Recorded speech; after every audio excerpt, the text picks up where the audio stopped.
صدقہ فطر یعنی فطرانہ، اہمیت، مقدار اور مستحقین۔ السلام علیکم ورحمۃ اللہ۔ رمضان المبارک کے اختتام پر اللہ تعالیٰ نے ہم پر ایک ایسی عبادت واجب کی ہے جو نہ صرف ہمارے روزوں کی کوتاہیوں کو پاک کرتی ہے بلکہ غریبوں کی عید کو بھی خوشیوں سے بھر دیتی ہے۔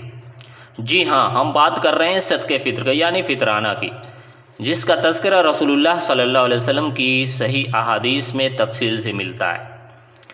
صدقہ فطر کیوں ضروری ہے؟ سب سے پہلے جانتے ہیں کہ صدقہ فطر کیوں دیا جاتا ہے۔ صحیح حدیث ابو داؤد 1609، حضرت ابن عباس بیان کرتے ہیں کہ رسول اللہ صلی اللہ علیہ وسلم نے صدقہ فطر کو فرض قرار دیا تاکہ یہ روزے داروں کے لیے لغو اور بیہودہ باتوں سے پاکی کا ذریعہ بن جائے اور مسکینوں کے لیے کھانے کا انتظام ہو جائے، یعنی یہ ہمارے روزوں کا کفارہ بھی ہے اور غریبوں کی مدد بھی۔ یہ کس پر واجب ہے؟ صدقہ فطر ہر مسلمان پر واجب ہے، چاہے وہ مرد ہو یا عورت، بچہ ہو یا بوڑھا، آزاد ہو یا غلام۔ صحیح بخاری 1503 میں حضرت ابن عمر رضی اللہ عنہ سے مروی ہے کہ رسول اللہ صلی اللہ علیہ وسلم نے صدقہ فطر کو ہر چھوٹے بڑے، آزاد اور غلام پر فرض قرار دیا۔ گھر کا سرپرست اپنے گھر کے تمام افراد بشمول بچوں کی طرف سے یہ ادا کرے گا۔ سوال یہ ہے کہ کتنی مقدار اور کن چیزوں سے صدقہ فطر ادا کیا جائے؟ تو صدقہ فطر میں کیا دینا چاہیے اور کتنا؟ نبی کریم صلی اللہ علیہ وسلم کے دور میں یہ اناج کی صورت میں دیا جاتا تھا۔ صحیح بخاری 1506۔ حضرت ابو سعید خدری رضی اللہ عنہ سے فرماتے ہیں کہ ہم رسول اللہ صلی اللہ علیہ وسلم کے زمانے میں عید الفطر کے دن ایک سا تقریباً 2.5 سے 3 کلو غلہ نکالتے تھے۔ ہمارا کھانا جو منقع کشمش، پنیر اور کھجور تھا، کتنی مقدار؟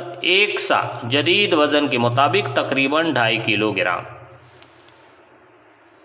گندم، جو، کھجور، کشمش یا چاول جو اس علاقے کی عام خوراک ہو، کب ادا کیا جائے؟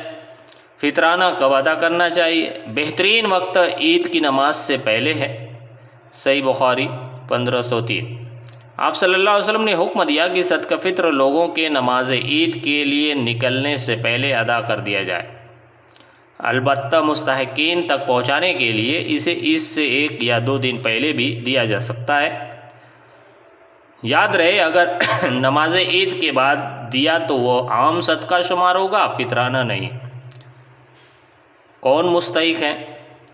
صدقہ فطر کے سب سے اولین مستحق وہ غریب اور مساکین ہیں جن کے پاس عید منانے کے لیے وسائل نہیں ہے۔ اس کا مقصد یہ ہے کہ عید کے دن کوئی بھوکا نہ رہے اور سب خوشیوں میں شریک ہو۔